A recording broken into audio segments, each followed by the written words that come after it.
how do you deal with creative differences on set? What led you to your field and what is your motto while working? And I also want to ask, what is your motto while working? You know what? What is my motto? I don't think there is one. I think there's an expression that says any philosophy that can be put in a nutshell belongs there. So no, there is no one motto. You just have to do a billion other things that you go by the rules on, and they're a bit too many, and you need to be flexible. So the first question was that. By the way, the difference between us? but I'll give you one motto I have is, and I do this on every job. I can never say no. No, that's seriously. Like, I don't think that's a position for any crew member to say no. You have to find a solution. Problems come up on every job. It doesn't matter how good the job is, how much money you have. You cannot say no. And I think if every crew member, and that includes production, just made it say to themselves, I can't say no. I say no. He can, yeah. The director can. But yeah, it is true, because when you go out there, everybody looks at you like, do you know the movie? And unfortunately, people can tell when you are in control. And if you go out there and you kind of like half in control and you open that can of worm and just say, okay, let's all have a discussion every particular time, it might take you about 20 years to make a 5-minute film. In the end, it's got to be a bit of a tunnel vision. I prefer a one person's vision on the film. But at the same time, this is not a medium like writing, where you can write whatever you want. It requires the collaboration of hundreds of people to get that out there. You have to get them to trust you. You have to get them to believe in you, that when you just say, lie down in front of the truck, they lie down in front of the truck. But if all the time you're crying wolf, it never happens. That's why probably I'm always told my shoots are the easiest and funniest shoots to be around, because there is no pressure for anything. Because when I say pressure is on, everybody wakes up. But a few times when I went to other people's shoot, the tension was here. And I'm just thinking, what happens if something goes wrong? How do you tell them this is important? You can't. You just cried wolf all your life. So for me, creative differences need to be solved before, as much as possible.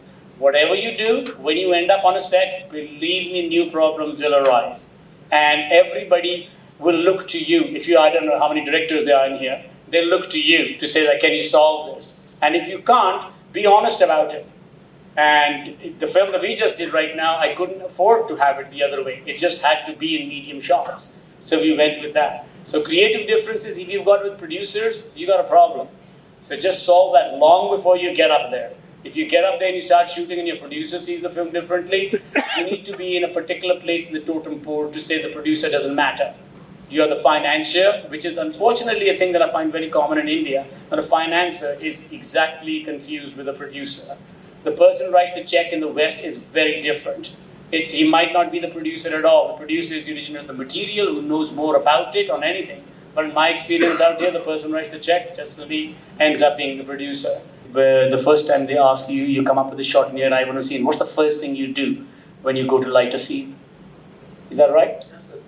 First light मतलब क्या करते क्या सबसे पहले जो आपका script लगे उसके बाद First you have probably start with the chai. Composition वगैरह sir composition the first thing I would do, well, generally this would be on most films. You block the scene first with the actors, so you know what's happening. I've seen people try it the other way. I don't know what they're doing. And also too, I think it's incredibly disrespectful to tell an actor, okay, stand there, say these 2 lines, walk there, do this, pick this up, walk out. What involvement have they? They're monkeys at that point. Yes, sir. Okay, so block the scene, have a discussion with the director about what shots you think you need.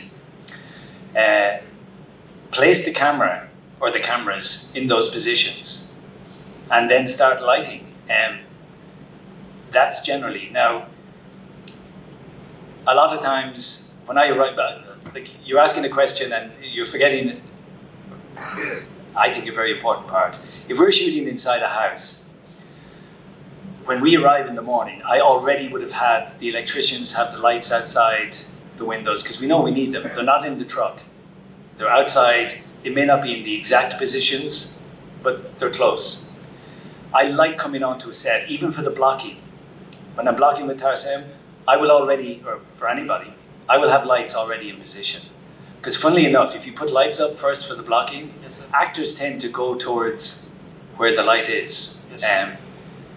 And the director also can see what it might look like. You get a free chance to see how it's working.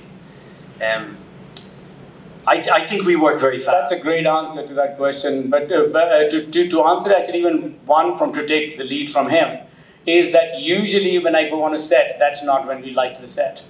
So what I did in this particular one or anything, I go there before and I tell the actors there is no camera, Yes, there sir. is no lighting. Yes, sir. Work the scene out, and then we work with them and see where they go. And then I try to cheat a bit because I've done enough like cinematography to know that that's not possible to light and to help the cameraman. Then sometimes he'll come to me and go like, that's impossible. Then we try to maneuver them a little bit if possible, if it doesn't hurt the story. You get them in a place, and this is a handicap that you'll have all the time, which is the problem with multiple cameras. If you're going to shoot telephoto and tell somebody out there be natural, yahan se telephoto shot, everybody you can make, they will be brilliant actors because they'll just be themselves. But if you're going to enter that space and ask them to create certain things, it becomes very difficult. You need actors for that. So for me, when we go out there, I just tell them there isn't one thing. So with the actors, when we did this, I took them to the houses. And I said, this is where that person lives. That's where this person lives. Stand out here. If you had to look at that person, what would you do? We did all this on way before we did any lighting. So Brendan came and I took him for a tour of those places. And I said, this person lives here, this person lives here, this is that particular one. Then Brendan's making notes that, okay, I can probably hide lights here, I can hide. And he's not telling me. I don't want to light for him, I never want to tell him how to light. But I usually am two people's friendly person. I'm friendly to cameraman, I'm friendly to wardrobe. And so that's why my stuff looks visual. And critics hate it because story comes third for me.